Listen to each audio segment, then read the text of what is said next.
Elliott, I want to congratulate my old friend for opening this important debate on behalf of the Petitions Committee in the very good way in which she did that. And it's a pleasure to serve with you and the Chair, Ms Elliott.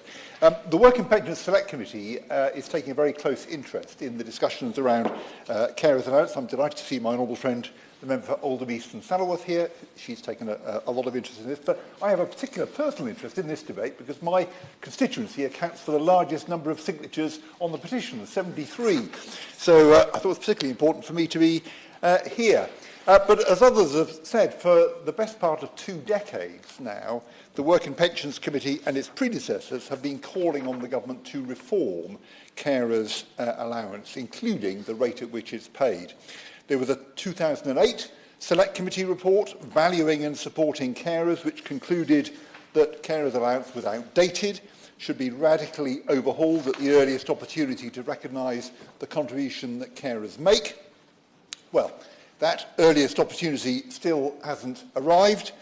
Challenges raised in that report remain unaddressed 16 years later.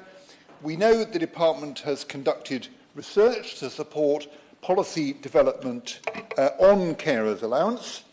The department promised in the response to a 2019 Select Committee report to publish that research. It's never been published. We still haven't seen it.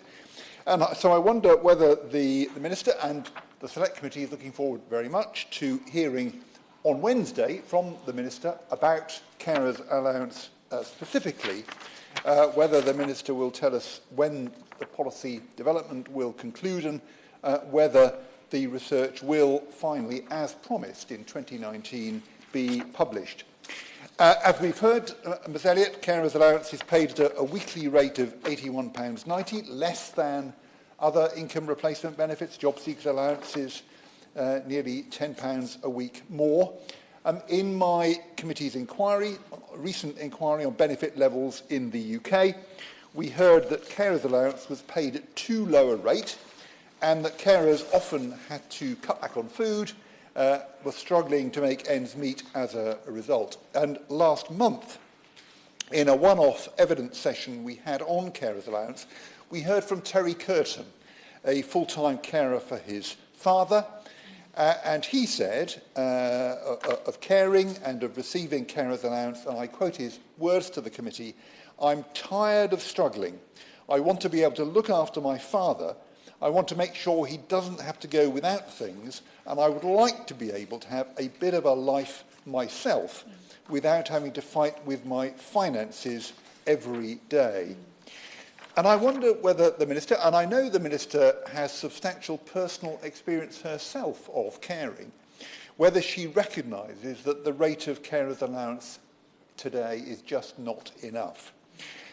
Terry, who gave evidence to us, is a registered nurse by profession.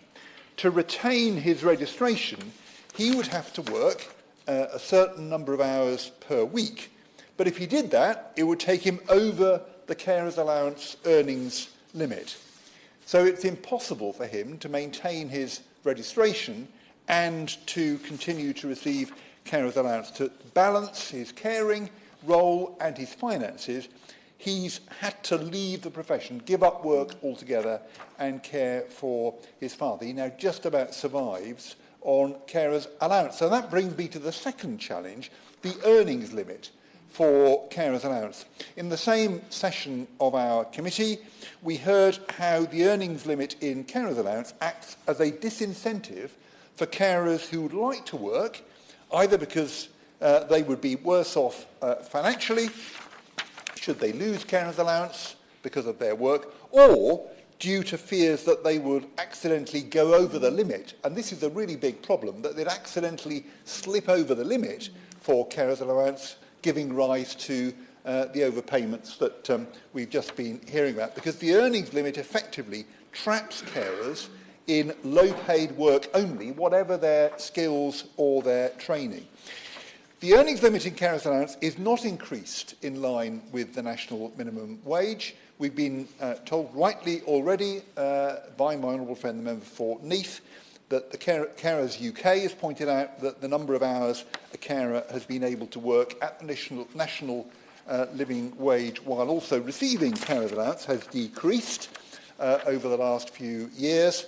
And our report called on the government to commit to uprating carers allowance, to uprating the earnings threshold for carers allowance annually. There should be a commitment to increase it every year.